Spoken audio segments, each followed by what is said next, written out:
mana kiyya fidee gasti zaqee sirraa fudhadhaan aan jedhu Suudaaniin kunniin hundisi ummata sakkaree dhufanii barri kiyya narratti tumaa bulan ani rafeera sa'a 12 halkan dheengadde galgala jechuudha.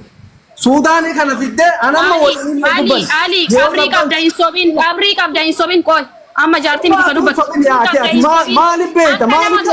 Jaartiin tun nama guddaa dha jala osoo teettu arganiit.